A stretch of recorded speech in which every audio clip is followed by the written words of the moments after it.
Hello, welcome to the channel Y Stories. Enjoy watching. For my mom's anniversary, 15 guests are coming. They'll all be staying with us for 2 weeks. My husband announced, expecting me to be thrilled. I calmly finished my coffee, picked up my bag, and left without a word. 3 hours later he was calling in a panic. My mom's trying to pay for a $300 cake, and the card, "Where are you?" "What do you mean, at the beach?" Hello, dear listeners. I'm glad to welcome you to my channel. I present to you a new and interesting story. Enjoy listening. Tuesday turned out to be an ordinary day. Catalina came home from work around 7, as always exhausted after her shift in accounting.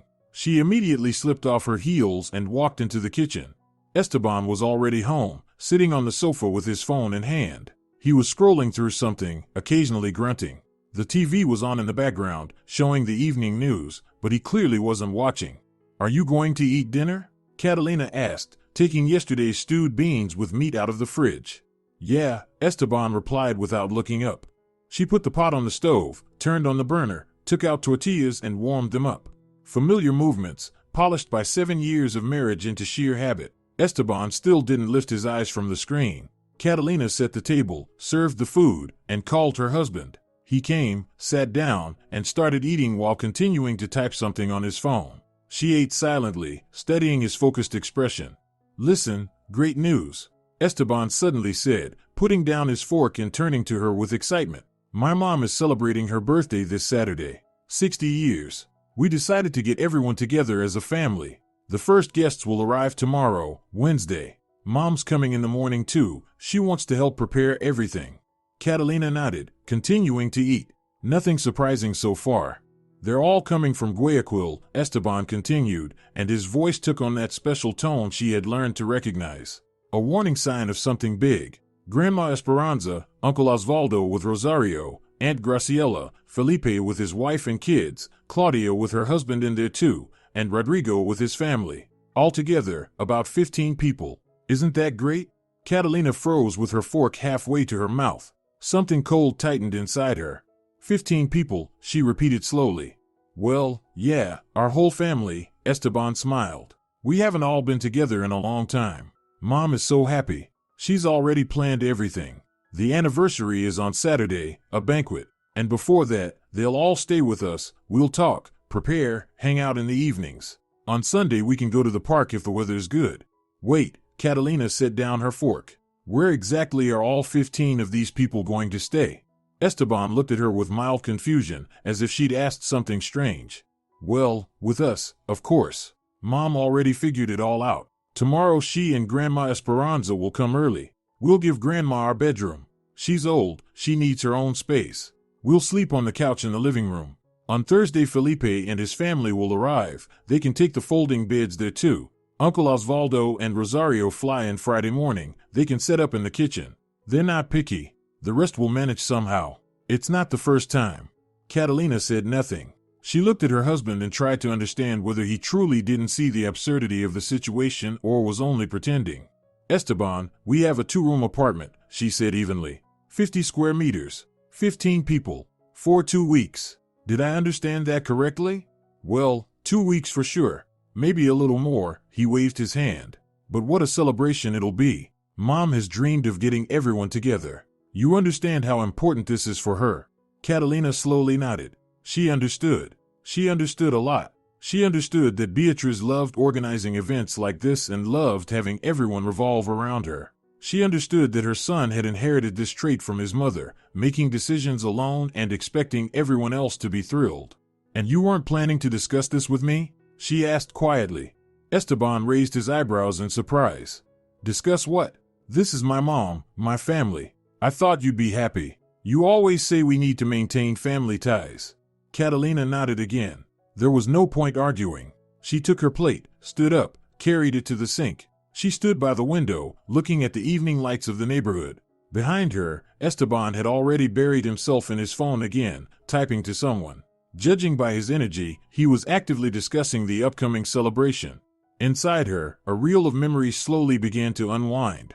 The last time Beatriz visited for the holidays. Only 4 days. She showed up at the door with 2 huge bags. She immediately walked in, looked around critically, and the first thing she noticed was dust on the bookshelf. Then she began rearranging things in the kitchen because, according to her, Catalina had everything arranged inconveniently. She cooked herself, pushing her daughter-in-law aside. But washing the dishes? That, of course, was the hostess's job. She criticized the choice of curtains in the living room, advised her son to divorce and find someone more serious, and constantly hinted that it was time to think about children.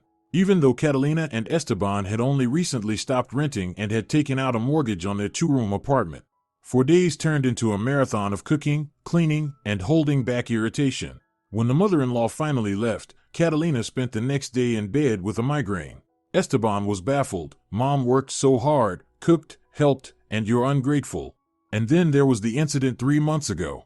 Esteban called at 6 in the evening and casually said he'd invited 3 friends over to watch football. They'd watch the match, have some beer, nothing special. Catalina had planned to go to bed early, her head pounding after a brutal day of reports. But the friends came, settled in the living room. Esteban brought out pizza and beer, and they roared at the screen, commenting on the game until 11:30. When everyone left, Catalina gathered empty bottles, wiped stains off the couch, and washed the dishes until 1 in the morning. Esteban was already asleep, pleased with his evening. She didn't make a scene, didn't start a fight. She simply cleaned in silence and told herself that next time she would definitely say this wasn't acceptable. But the next time never came, and even when it did, she stayed silent again, because arguments were useless. Esteban could act confused so sincerely that it began to feel as if she were the one in the wrong. Asking for too much. Not flexible enough. And now 15 people. 2 weeks. In their tiny 2-room apartment. Why are you quiet? Esteban called out. Why are you just standing there? She turned around. Her husband was looking at her with a hint of worry, but mostly impatience. He clearly wanted to hear approval, support. He needed her to jump into the celebration, start planning the menu, making shopping lists, figuring out where to get extra blankets and pillows. Nothing, Catalina answered calmly. Just thinking. About what? About what we'll need to buy. Esteban's face lit up with a smile. Great. Mom already sent a rough list. She says we'll need to stock up properly. Meat, fish, vegetables, fruit. She wants to make her signature ceviche, also roast chicken with rice, salads of course, potato salad and ensalada rusa. Classics. Oh, and the cake. Mom already ordered it from a bakery. They make amazing cakes. Though it's a bit pricey. About $300. We need to pay the deposit tomorrow. $300 for a cake. Catalina pictured Beatrice choosing it, flipping through a catalog, casually pointing to the most expensive option without even thinking about who would pay. Naturally, she and Esteban would be paying. Her mother-in-law lived on a modest pension and had long grown used to her son supporting her. Catalina had never objected. An elderly woman, what can you do? But $300 for a cake when they themselves had a mortgage, utilities, a car loan. All right, she said quietly. I see. Esteban buried himself in his phone again, and Catalina heard him typing in the family group chat. She returned to the table, cleared the dishes, washed everything, wiped the stove and the cutting board. Routine tasks. Esteban still sat on the couch, sometimes chuckling, sometimes reading messages aloud.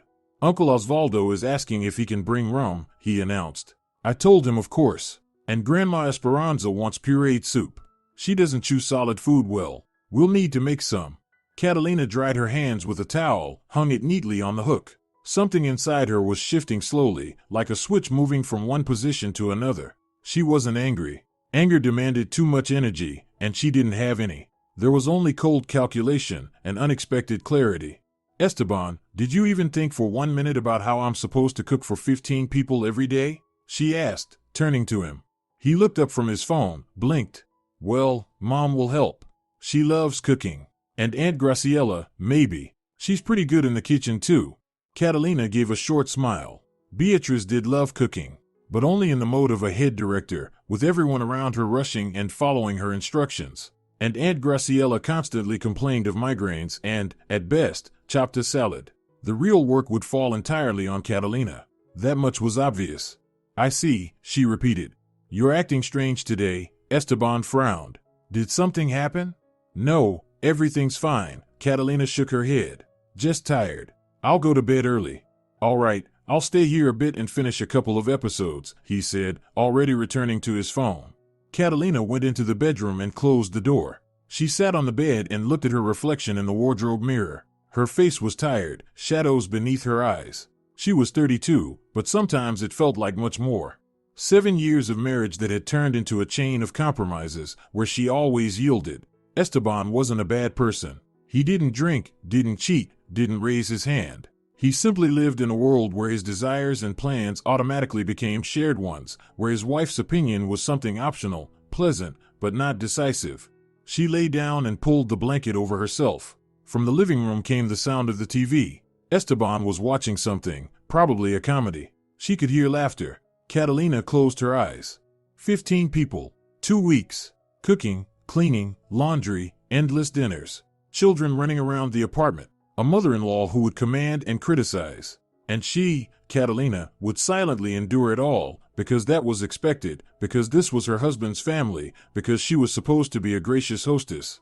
Something clicked inside her, quiet and almost invisible, but final. She didn't think it over, didn't weigh pros and cons, didn't hesitate. The decision came instantly, as if it had always been lying somewhere deep within her, waiting for its moment. Catalina opened her eyes and stared at the ceiling. The plan was already forming in her mind, sharp and clear. In the morning she would get up early, pack a small bag, buy a plane ticket, and leave. Just leave, without explaining, without justifying anything, without arguing. Let Esteban and his mother handle their grand celebration on their own. The thought was so simple and at the same time so bold that something long forgotten stirred inside her. Anticipation. She even smiled in the dark. From the living room she heard Esteban's voice. He was calling someone, discussing details of the celebration, laughing. Catalina turned onto her side and wrapped herself in the blanket. Tomorrow would be an interesting day. She fell asleep quickly, for the first time in a long while without heaviness in her chest. Morning began at 6. Catalina woke up before her alarm, which almost never happened. Usually she dragged herself out of sleep like out of a swamp. But today her eyes opened on their own, and her mind was clear, almost ringing. She lay for a few minutes, listening to her husband breathing steadily beside her. Esteban slept sprawled out over half the bed. One arm hung off the edge. He slept peacefully, like a man who had no reason to worry. Catalina carefully slipped out from under the blanket and went to the bathroom. She washed her face and looked at herself in the mirror. Her face looked the same as always, maybe a little more focused. No anxiety, only cold intention. She returned to the bedroom and quietly opened the wardrobe. Took out a small travel bag, the one she used for business trips. She began packing methodically, without rushing. 2 sundresses, one light blue, the other with tiny flowers. Jeans, a couple of t-shirts. Underwear. A swimsuit she bought last year and never wore because the beach trip never happened. Flat sandals. A small toiletry bag with the essentials. The book from her bedside table, a detective novel she'd started a month ago and abandoned on page 5.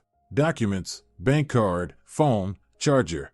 Everything fit easily. The bag was even half empty. Catalina zipped it up and set it by the door in the hallway. She went to the kitchen and turned on the coffee maker. While the machine hissed and gurgled, she took out her phone and opened the airline app. Flights to Cartagena ran several times a day. The nearest one was at 10:30. The ticket cost $80, economy class. Catalina hesitated for a moment at the price, then pressed the purchase button. She paid with her personal bank card, the one she had opened 2 years ago and funded little by little. She set aside money from each paycheck, sometimes $50, sometimes $20, just in case. Her husband didn't know about this card. Catalina had never advertised it, just kept it tucked away. And now it came in handy. The ticket was bought, online check-in completed. The boarding pass arrived by email. Catalina took a sip of coffee, feeling its heat burn her throat but ignoring it. Now the lodging. She opened a booking site and typed Cartagena, selecting 2 weeks starting today. She scrolled through the options. Hotels were expensive, but near the bottom she found a couple of guest houses. One of them was small, in the old town, not far from the sea. $25 a night. Simple, but clean, according to the reviews. Catalina booked it and paid for the entire stay. $350 disappeared from her card, leaving her with about $500. Enough for food, walks, and small comforts. She finished her coffee and put the cup in the sink. The clock showed 10 to 7. Esteban usually woke up at 7:30, meaning she still had 40 minutes. Catalina went to the desk, pulled out a notebook, tore out a page, and picked up a pen. She didn't want to write much. Short and clear. I'll take a couple of weeks to rest. Enjoy the family celebration. She reread it, nodded to herself, and fixed the note to the refrigerator with a magnet, right at eye level. Now the last step. Catalina grabbed her phone again and opened her banking app. Their joint account, used for groceries and bills, held $430. Esteban had recently been paid and had transferred his share. Catalina transferred exactly $400 to her personal card. $30 remained in the joint account. For a second she wondered if that was too harsh. Then she remembered the $300 cake, the 15 guests Esteban had invited without asking her, all the evenings she cleaned up after his friends, all the meals she cooked for his mother, all the times she agreed to decisions she hadn't made. No, not too harsh. $30 would cover bread, rice, beans, basic supplies. Let them figure it out. Catalina slid her phone into her jeans pocket and glanced at the time. 7. Time to go. She went to the hallway, put on her sneakers, and slipped into her light jacket, took her bag, looked around. The apartment looked the same as always, unchanged. Only now she was leaving it for who knows how long. 2 weeks, if she stuck to her plan. Maybe longer. She would see. The door closed behind her with barely a sound. Catalina walked down the stairs and stepped outside. Fresh air, a light breeze, a sky promising a good day.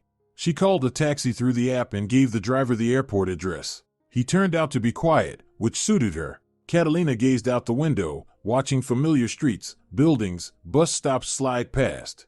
The city was waking up. People hurried to work, someone walked their dog, shops opened their doors. An ordinary Wednesday morning. At the airport she checked in quickly. She had no luggage, only a carry-on.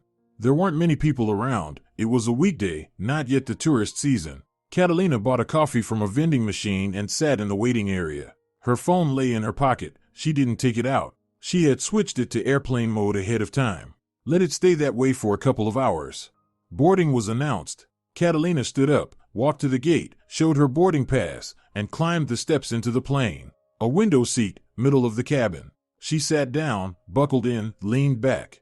The plane started rolling, lifted off the ground, and Catalina felt something inside her loosen. She was flying. Flying away from 15 guests, from her mother-in-law's anniversary, from her husband's unshakable certainty that everything had to be done his way. She was flying toward the sea, toward quiet, toward 2 weeks that would belong only to her.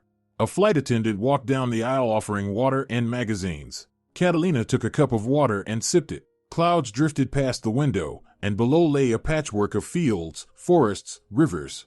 Beautiful. She hadn't flown in years, at least 3. The last time had been when she and Esteban visited his relatives for a wedding, a trip she remembered as an endless parade of dinners and introductions to people whose names she forgot the next day. Now everything was different. She was flying alone, and the feeling of freedom was almost tangible. The flight lasted 2.5 hours. Catalina dozed, flipped through a magazine, stared out the window. She didn't want to think about what was happening at home. Not yet. The plane landed softly. Catalina stepped out, walked through the airport building, and felt warm air wrap around her. It was at least 10 degrees hotter than back home. The sun was bright, the sky cloudless, and she could already smell the sea. She called a taxi again and gave the driver the address of the guest house. He was talkative, going on about the weather, the tourists, the market prices. Catalina nodded occasionally, answering now and then. She gazed out the window. Palm trees, colorful signs, the sea in the distance, glittering in the sun. The guest house turned out to be a small 2-story building painted beige, with red roof tiles. The owner, a plump woman in her 50s with a friendly face, greeted her at the gate. "You are Catalina? You called. Come in, come in. I'll show you the room." The room was on the 2nd floor. Small but clean. A bed, a wardrobe, a small table, a chair, a TV on the wall. The window faced the sea. Far away, but visible. The bathroom was tiny but had everything necessary. "If you need anything, I'm downstairs," the owner said. "Breakfast is included, from 8 to 10. Come by." "Thank you," Catalina nodded. When the door closed, she set her bag on the floor and walked to the window. She opened it, letting in fresh air full of salt and warmth. She stood there for a moment, looking at the sea. Down on the street someone was laughing, voices of other visitors drifted up. A calm, unhurried vacation town. Catalina unpacked, hung her clothes, put her toiletry bag in the bathroom. She changed into a sundress, light and knee-length. Looked at herself in the mirror. No tan, a city pale face. That would change soon. She took her phone and switched off airplane mode. The screen lit up, and within seconds notifications flooded in. 30 missed calls, 20 messages, all from Esteban. Catalina sat on the bed and opened the chat. She read the messages one by one, and with each one she felt a warm, quiet satisfaction spreading inside her. The first message had come at 8:30. Katai, where are you? I saw the note. Is this a joke? Then, 10 minutes later, are you serious? Where did you go? Call me right now. Mom and Grandma already left. They'll be here in an hour. Another half hour later, Mom arrived. She's asking where you are. What should I tell her? This is insane. Come back immediately. Then it became more interesting. Mom was about to go pay for the cake. She ordered it a week ago. We have to make the deposit today or they'll cancel. The card didn't go through. What is this? Did you do something to the account? Catalina, answer me right now. Mom is hysterical. She says you ruined everything on purpose. I checked the account. You took all the money? Are you out of your mind? How are we supposed to celebrate now? Call me immediately. And finally, the most recent one, sent an hour ago. Mom tried to pay for the $300 cake. There are $30 on the card. The restaurant also canceled the hall reservation. Insufficient funds. Where even are you? What do you mean, in Cartagena? I saw your location turn on. What are you doing?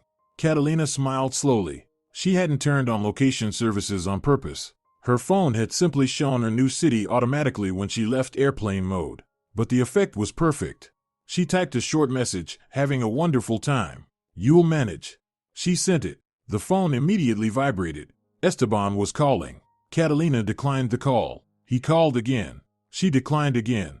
Then she turned off the ringer and set the phone face down on the nightstand. She stood, grabbed her bag, slipped the phone, her book, and a bottle of water inside. She went downstairs and stepped outside. The sun was warm but bearable. Catalina walked down the street toward the waterfront. 10 minutes on foot, and there it was, the sea. Wide, blue, with white caps on the waves. The beach was sparsely populated. The people on the loungers looked relaxed and happy. Catalina found a free spot on the sand and spread out the towel she'd taken from the guest house. She sat down, hugging her knees. She watched the waves, listened to their rhythmic sound. For the first time in a long while she didn't need to hurry, think, or clean up after anyone. Her phone buzzed in her bag from time to time. Esteban wasn't giving up. Catalina didn't even check it. Eventually the buzzing stopped, and silence settled.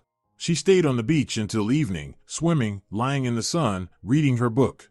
The detective novel turned out to be pretty good, even gripping. At one point a vendor approached with cups of sliced fruit. She bought a cup of mango with lime and chili. She ate it slowly, savoring the sweet spicy taste. When the sun began to dip toward sunset, Catalina returned to the guest house. She took a shower, changed into clean clothes, and sat on the small veranda outside her room, where there was a plastic table and a couple of chairs. The owner brought her a coffee and chatted for a minute about tomorrow's weather. Catalina took out her phone. There were about 20 more notifications. She opened the conversation with Esteban and scrolled through it. The messages grew more and more desperate. Uncle Osvaldo and Rosario arrived. They're asking where the lady of the house is. What am I supposed to tell them? Grandma Esperanza took our bedroom. She's demanding pureed soup. I don't know how to make it. Catalina, stop messing around. Come back. Mom bought groceries on credit. She says you set her up on purpose. All the relatives are shocked. The fridge is empty. I bought a ready-made chicken with rice, but it wasn't enough for everyone.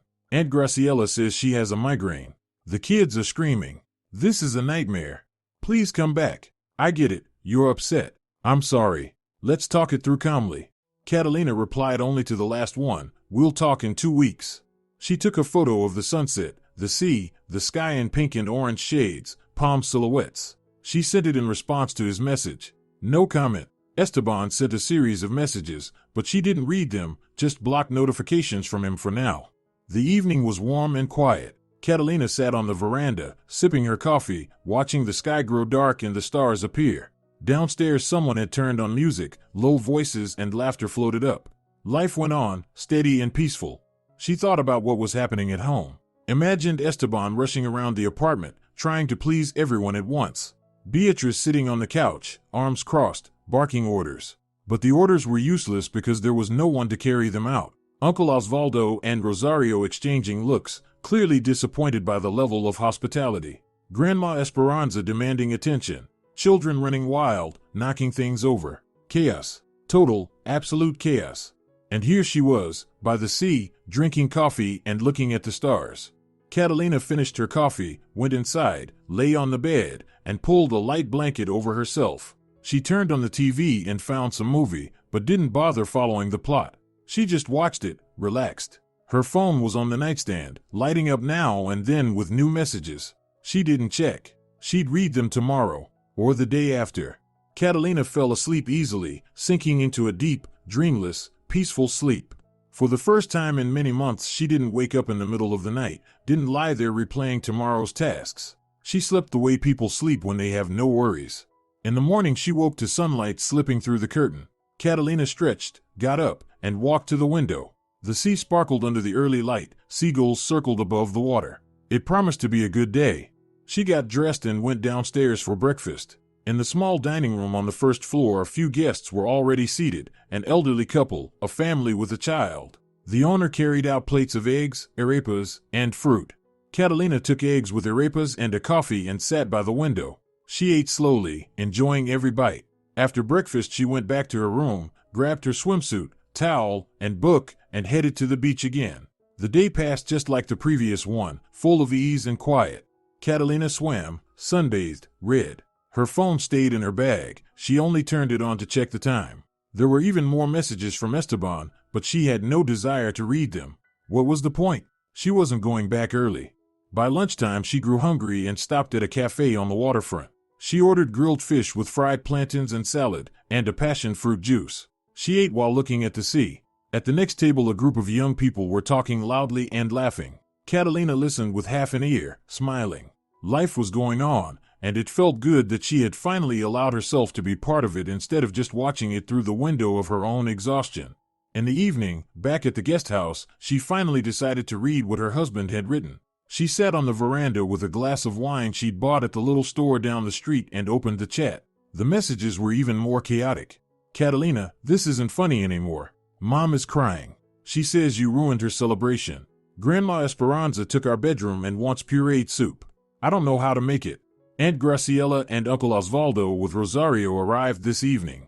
They're asking where the lady of the house is. What am I supposed to tell them?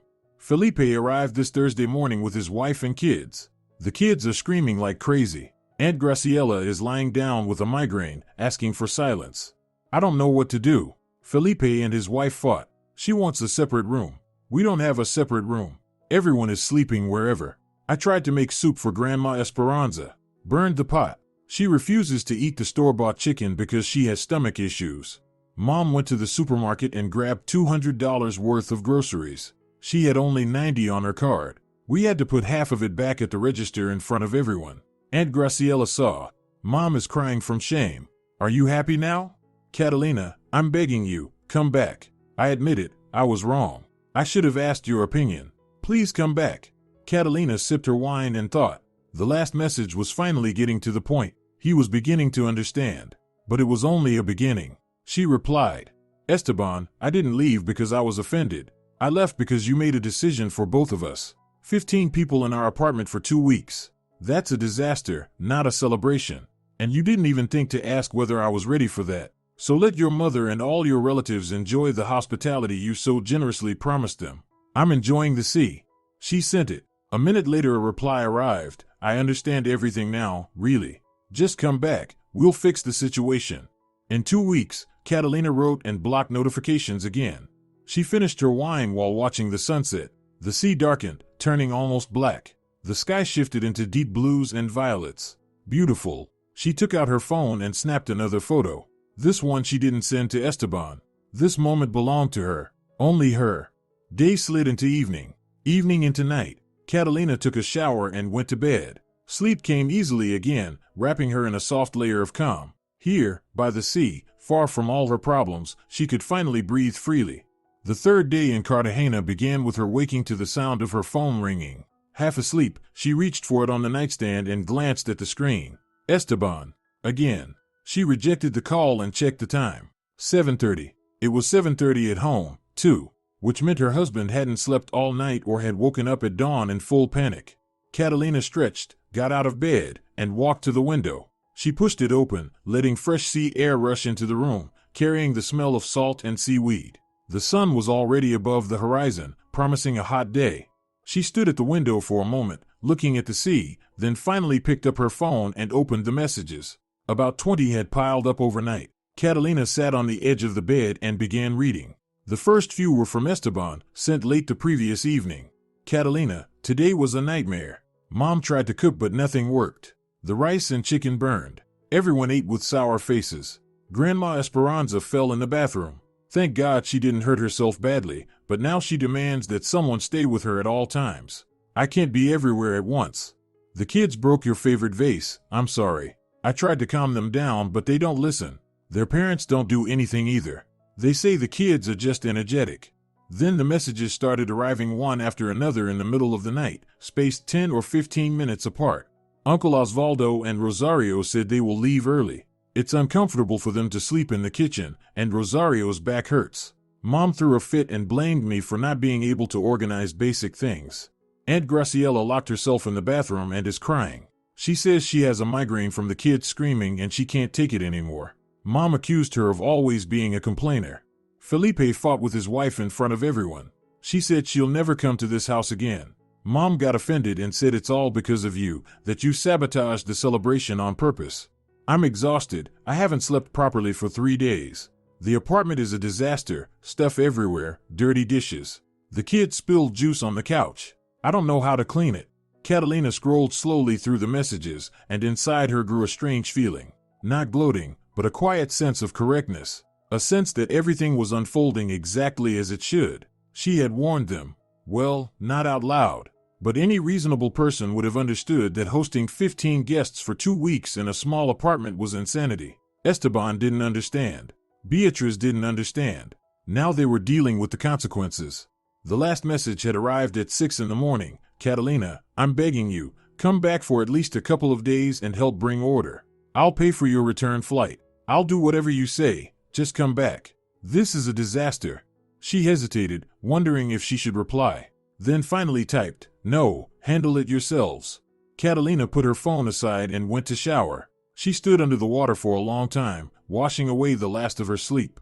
Then she dressed in a light mint-colored sundress and tied her hair into a ponytail. She went downstairs for breakfast. The same elderly couple from yesterday was there. They exchanged greetings and nods. The owner brought fried eggs with arepas and coffee.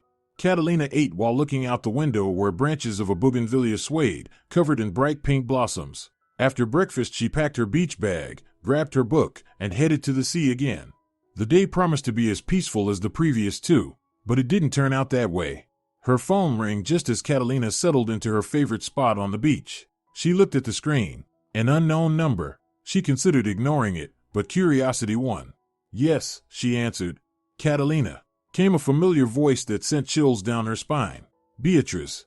I'm listening, Catalina replied evenly, although something inside her tightened.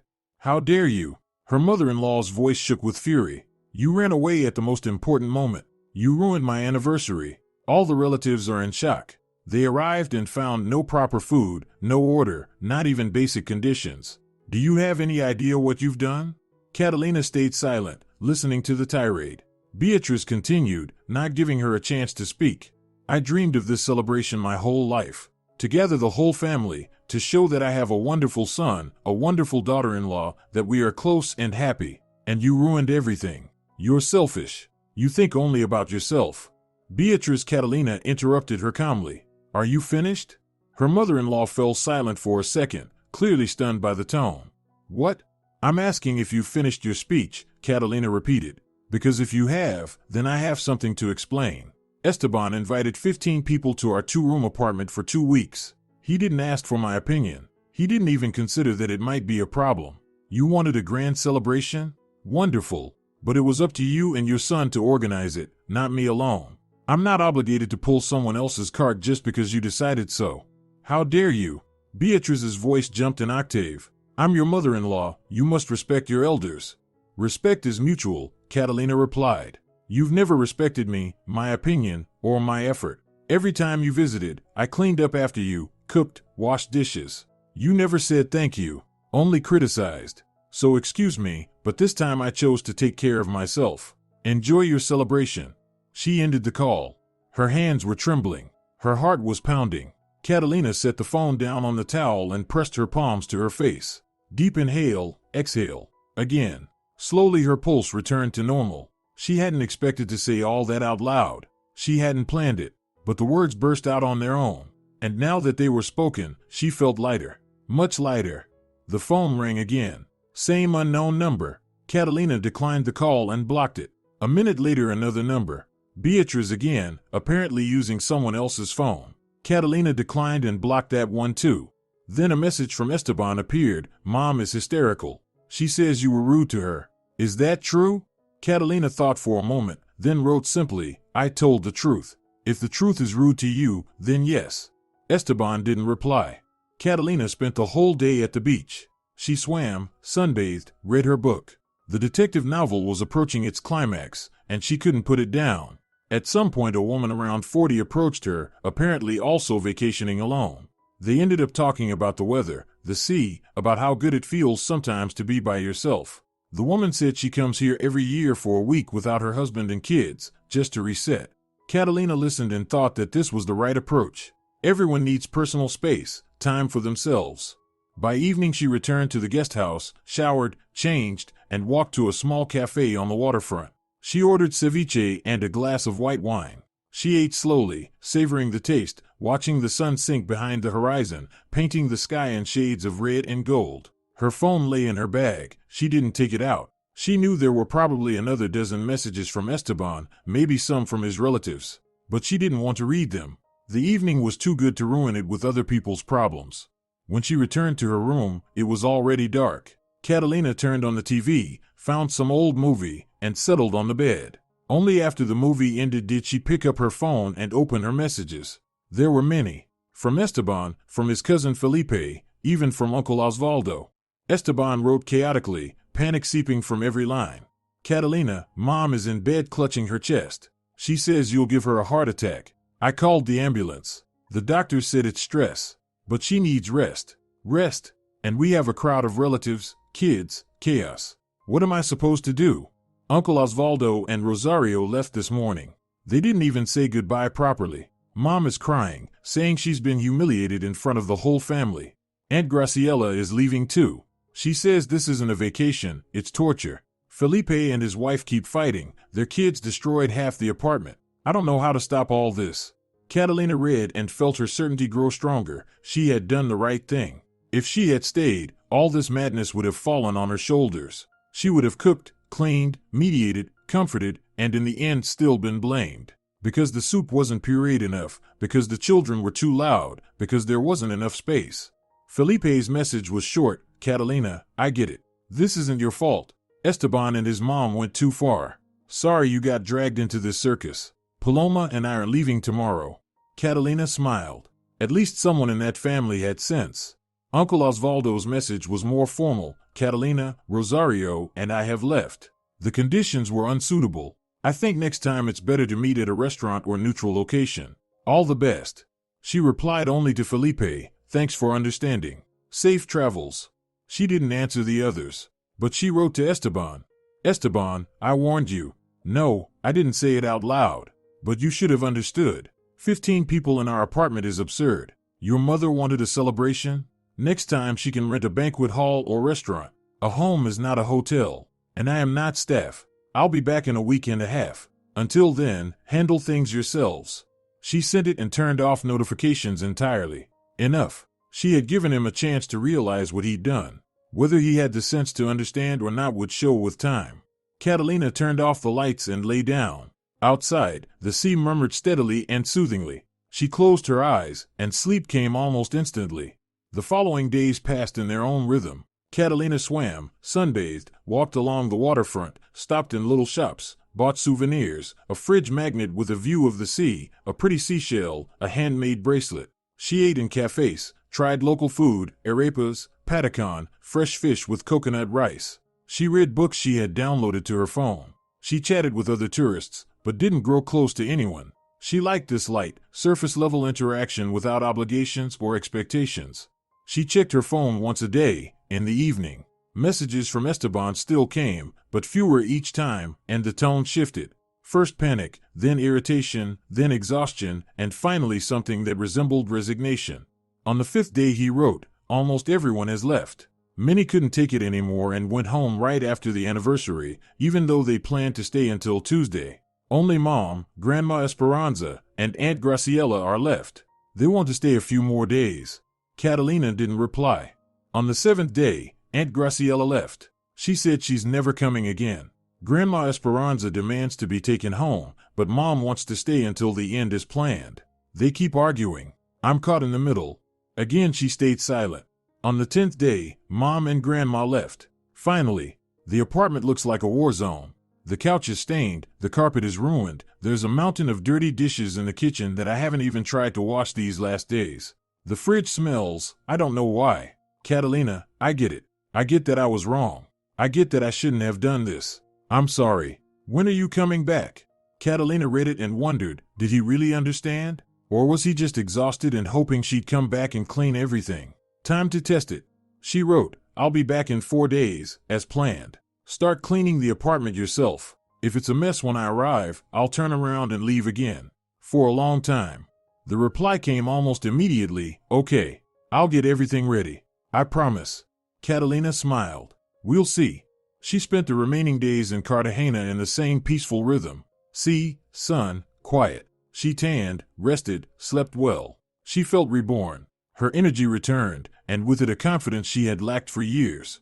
On the evening before departure, she sat on the veranda, drinking coffee and watching the sunset. The owner joined her for a moment, and they chatted. Did you have a good rest? The owner asked. Very, Catalina nodded. More than I realized I needed. You came alone? The woman noticed. That's rare. Usually couples or families. Sometimes it's good to be by yourself, Catalina said, to figure out your life. The owner nodded and smiled knowingly. Oh yes. I also take a trip alone once a year. I leave my husband with the kids. I tell him, figure it out. And you know what? They do. And they appreciate me more afterward. Catalina smiled back. A wise woman. That night she slept deeply, without dreams. In the morning she woke early, packed her things. The owner made breakfast. They said goodbye and exchanged numbers. Catalina thought she might come again. The taxi got her to the airport quickly. She checked in and boarded the plane. 2.5 hours later she was back in her familiar city, gray, cool, noisy. The contrast with sunny Cartagena was striking. She took a taxi home. Along the way she looked out the window, recognizing the streets, buildings, bus stops. She had returned. She wondered what awaited her inside.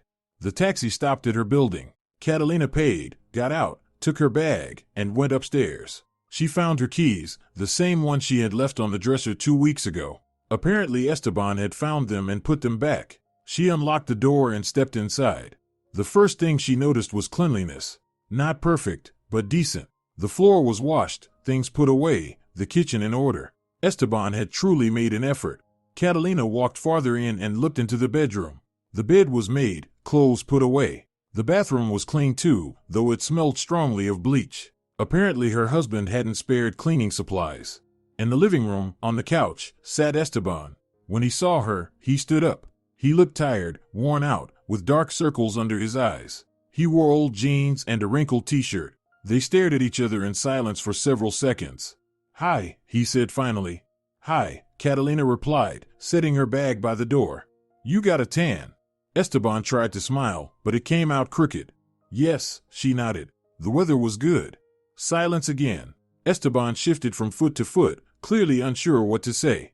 I cleaned, he said at last. I did my best. I cleaned the couch with special spray, got the stains out. The carpet too. Washed the fridge, threw out everything that went bad. Did all the dishes. Really? I see. Catalina walked into the kitchen and looked around. It was indeed clean, even the stovetop was shining. He had really tried. Catalina, Esteban followed her, stopping in the doorway. I'm sorry. I was a complete idiot. I didn't ask your opinion, made a decision for both of us. It was wrong. These 2 weeks were hell for me. I realized how hard it must have been for you all these years when I invited people without warning, when my mom came and ordered everyone around. You always stayed quiet, tolerated it, and I thought that meant it was fine, that you didn't mind. But you did mind. You just didn't say it, and that was a mistake. You should have told me directly. Catalina turned to him and leaned back against the counter. Esteban, I tried. More than once I hinted that it was hard for me, that we needed to discuss things. You didn't hear me, or you didn't want to, so I chose another way, to show you in practice what it's like. You showed me, he nodded. Believe me, I understand. I won't let this happen again. Next time, she said evenly, repeating almost word for word what she'd written him earlier, you asked before inviting 15 people into my apartment for 2 weeks. I promise. Esteban stepped closer. Catalina, I really understand. And Mom does too. She's upset, of course, but Uncle Osvaldo explained very clearly that she went too far. He said that next time she wants to gather the whole family, she should rent a restaurant or a country house, and at home host at most 2 or 3 people for a couple of days. Mom protested at first, but then agreed. I think she won't insist on these huge gatherings here again. We'll see, Catalina said without giving him early reassurance. Esteban nodded. Are you going to have dinner? I bought groceries. I can cook something. I'm not very good at it, but I can try. I'll cook. Catalina slipped off her light jacket and hung it on the back of a chair. You rest. You look worn out. That's for sure. Esteban gave a tired grin. I aged 5 years in these 2 weeks. Catalina took chicken and vegetables from the fridge and began cooking. Esteban sat at the table, watching her chop, slice, work over the stove. They were both silent, but it wasn't tense. More like a shared exhaustion, a truce. When dinner was ready, they sat together and ate quietly. Esteban tried to start talking several times, but Catalina stopped him with a look. Not now. Later, when she had fully digested what had happened. After dinner she washed the dishes, wiped the table, went to the bedroom, unpacked her suitcase, and put her things away. Esteban stayed in the living room, turned on the TV but kept the sound low. Catalina showered, standing under the hot water for a long time, letting it wash away the tiredness of the trip. Then she put on her pajamas and lay down on the bed. Esteban peeked into the room carefully.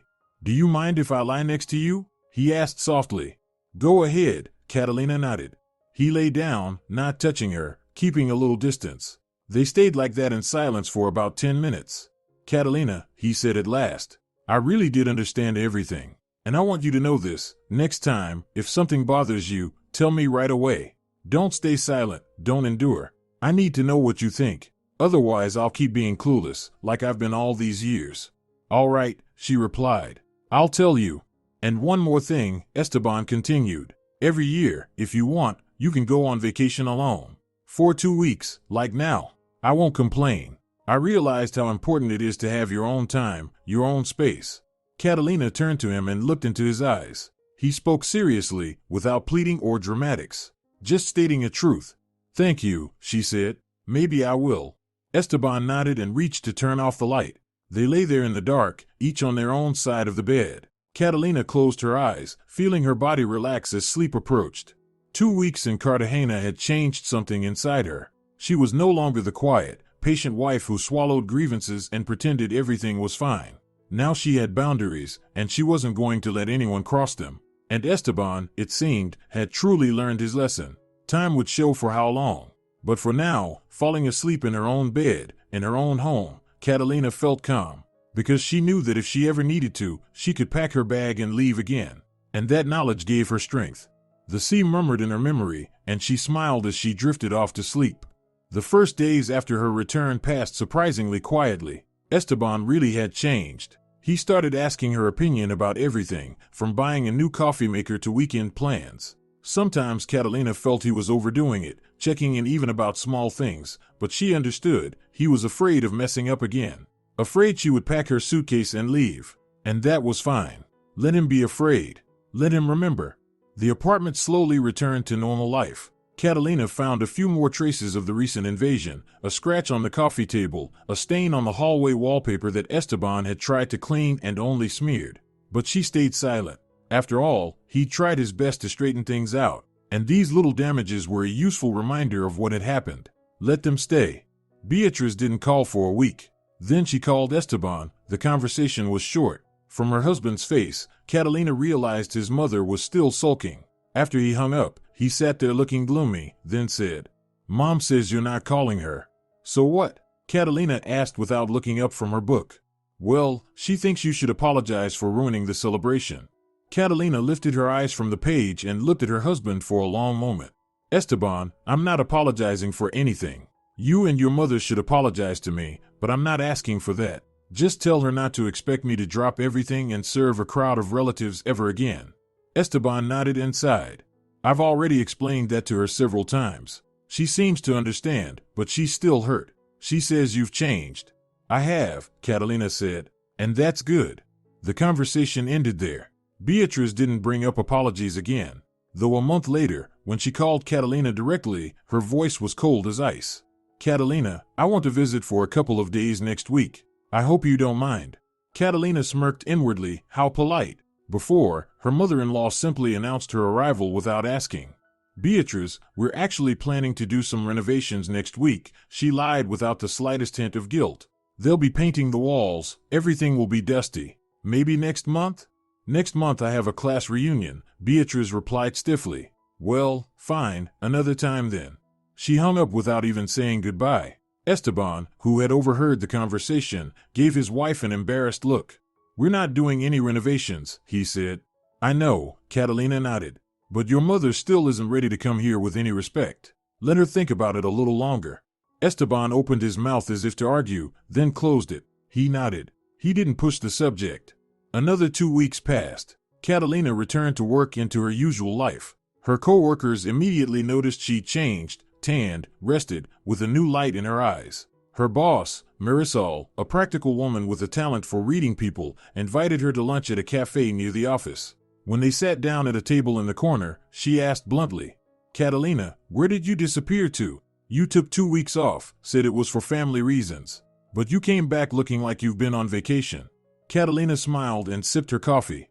Well, I was on vacation. And the family reasons. Marisol narrowed her eyes. Were also there. Let's put it this way. I went on vacation because of the family reasons. Her boss burst out laughing so loudly that several people at nearby tables turned around. That's the right approach, she said when she finally calmed down. A woman has to know how to stand up for herself. Otherwise we carry and carry and carry, and then wonder why no one values us. Exactly, Catalina agreed. They finished lunch, talking about work and upcoming projects. But as they were getting up from the table, Marisol held her back by the sleeve. Listen, I'll have an opening next month. Our senior accountant is retiring. Salary's about $150 more than you make now. Think about it. Maybe you should apply? You're competent, responsible, you can handle it. Catalina froze. Seriously? Absolutely. Think about it, okay? No rush with the answer, but I'd really like to see you in that position.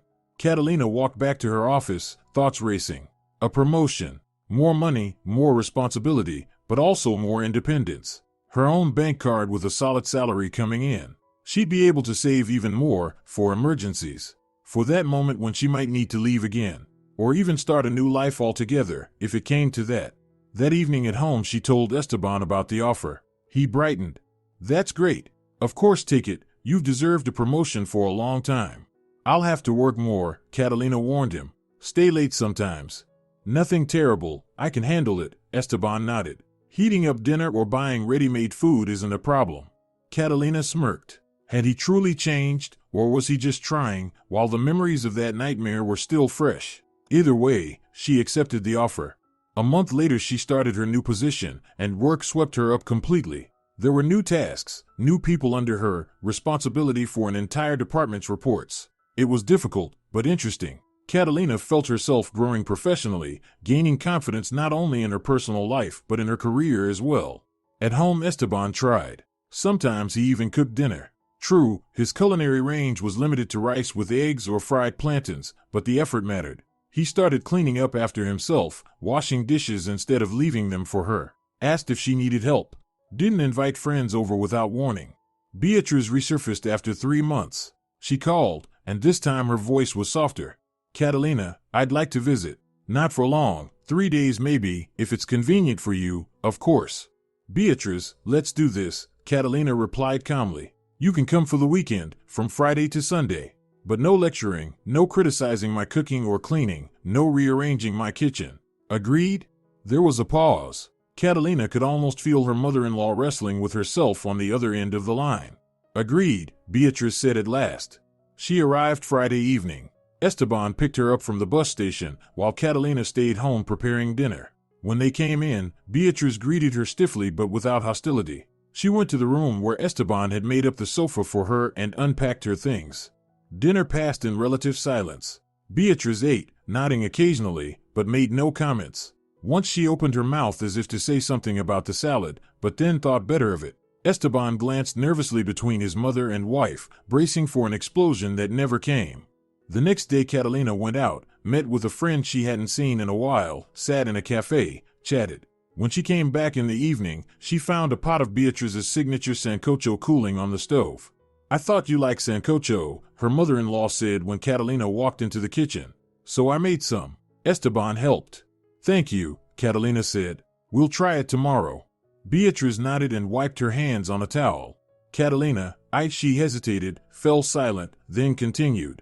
"I wanted to say maybe I was wrong back then. About the anniversary. It was too much. I understand that now. Not right away, but now I do." Catalina sat down and looked at her intently. "Beatrice, it wasn't just that time. You have disrespected me for years. You acted as if I owed you and Esteban service because I'm the wife, the daughter-in-law. But I'm not a servant. I'm a person with my own wants, needs, and plans. And if you want us to have a normal relationship, you'll have to accept that." Her mother-in-law stared at the floor, then nodded. "I'll try," she said quietly. There were no conflicts that weekend. Beatrice behaved politely, even helped with some chores without forcing her opinions. She left on Sunday evening and said goodbye to Catalina almost warmly. "Come again," Catalina said at the door. "But let us know in advance, and don't stay too long." "All right," Beatrice nodded. When the door closed, Esteban hugged Catalina. "Thank you," he said. "Thank you for giving her a chance." "It's not really a chance," Catalina replied. "Just new rules. If she accepts them, we'll get along. If not, that's her choice." Esteban nodded and kissed the top of her head. Another 6 months passed. Life settled into a new, calmer rhythm. Catalina adjusted to her new position and even received a bonus for a successfully completed project. Esteban continued to change, slowly, with occasional backslides, but still changing. He learned to cook several decent dishes, mastered the washing machine, even started ironing his shirts himself. Beatrice visited a couple more times, always warning in advance and always briefly. She behaved properly, tried not to meddle. Once she even admitted to Catalina that she envied her courage. "I spent my whole life tolerating things," she said one evening as they sat in the kitchen drinking coffee. Esteban had gone to the store. "I tolerated my husband, my mother-in-law, circumstances. I thought that's what you're supposed to do. But then I realized I let life slip by. You were smart not to tolerate it. You stood up for yourself." Catalina stayed silent as she finished her coffee. What was there to say? Everyone has their own path, their own mistakes, their own awakenings. Spring arrived, and Catalina suddenly realized she wanted to go to the sea again. To feel that same freedom, that same calm, that same reset. "Esteban, I want to go to Cartagena again," she told him one evening. "For 2 weeks. Alone." He looked up from his laptop. "Of course, go. I told you, every year if you want. When are you planning to go?" "In May. In about a month." "Perfect. I'll take vacation during those 2 weeks. I'll work on the balcony renovation, I've been meaning to. And I'll visit Mom too." Catalina smiled. Good, everyone with their own plans, their own space. A month later she was packing her suitcase again, flying to Cartagena again. This time without drama or escape, just a planned vacation. She booked the same guest house. The owner was delighted to see her. "Oh, you're back. Wonderful. The same room?" "Yes, if it's available." "Of course it is. There's always a spot for returning guests." Catalina once again strolled along the waterfront, swam in the sea, read books on the beach. But this time it felt different. There was no sharp sensation of liberation, no fear that somewhere back home chaos was erupting. There was simply a quiet joy of solitude, the chance to be alone with herself and her thoughts. Esteban texted every day, sending photos of the balcony gradually transforming. He asked how she was resting, what she was doing. He didn't complain, didn't demand she return, just shared news. Catalina replied briefly but regularly, sent photos of the sea, the sunsets, wrote that she missed him, but only a little. And it was the truth. 2 weeks flew by quickly. Catalina returned home rested, tanned, and full of new energy. Esteban met her at the airport with a bouquet of bright tropical flowers, not roses, not lilies, but local ones, simple and charming. "I missed you," he said, hugging her. "I did too," Catalina replied, surprised to realize it was true. They took a taxi home. On the way, Esteban talked about the balcony, about how he'd visited his mother and helped her with the garden. Catalina listened, looking out the window at the familiar streets sliding by. Her hometown, her home, her life. But now this life felt less like a cage and more like a place she returned to by choice. At home everything was clean and cozy, smelling of fresh laundry. Esteban had really tried to make the place welcoming for her return. Catalina walked through the rooms and peeked out onto the balcony. It had truly changed, new flooring, freshly painted walls, a small table with 2 chairs. It turned out great, she said. We can sit out here in the evenings and drink coffee, Esteban suggested. There's a nice view of the sunset. We will, Catalina agreed. That evening they really did sit on the balcony, drinking coffee and watching the sun set behind the rooftops. They talked about all sorts of things, work, plans for the summer, how it would be nice to take a trip together, maybe to the mountains. Catalina listened and thought about how strange life is. Sometimes you have to break everything down to the foundation so you can rebuild. Sometimes you have to leave to understand whether you want to come back. She had come back, but she had done it on her own terms. A few more months passed. Summer came, then autumn. Catalina kept working and climbing the career ladder. Esteban kept learning how to be a considerate husband. Beatriz continued to visit occasionally, always with notice and always briefly. Relatives from Guayaquil no longer appeared in a crowd. Once, Uncle Osvaldo and Rosario stopped by for a couple of days, but even then they stayed at a hotel and only came for dinner. Life moved at its own steady pace. No big shocks, but no big disappointments either. Catalina had learned to say no, to defend her boundaries, to refuse to endure things that shouldn't be endured. And most importantly, she learned how to leave. Every year, 2 weeks at the sea, alone. It became her personal tradition, her zone of freedom that no one dared to disturb. Esteban got used to it, accepted it, even began to support it. He told friends that his wife was independent, self-sufficient, good at taking care of herself. He was proud of it, though at first it hadn't been easy. One winter evening, when rain drummed against the window and they sat at home wrapped in blankets watching a movie, Esteban suddenly asked, "Catai, do you ever regret leaving back then? Being so harsh?" Catalina thought for a moment, then shook her head. "No, I don't. If I'd stayed, everything would have gone on the same way. You wouldn't have changed, I wouldn't have changed, and we would have kept living like that, piling up resentment and frustration. At least this way we shook ourselves up and reset." Shook up is putting it mildly, Esteban chuckled. "I nearly lost my mind. But now you wash the dishes and check with me before inviting guests," Catalina reminded him. "That's true," he agreed. "All right, have it your way. That trip to Cartagena did us good." They finished the movie, and then Catalina went to the kitchen and turned on the coffee maker. While it hissed and bubbled, she stood by the window, watching the falling rain. Life went on, and that was good. Not perfect, but good.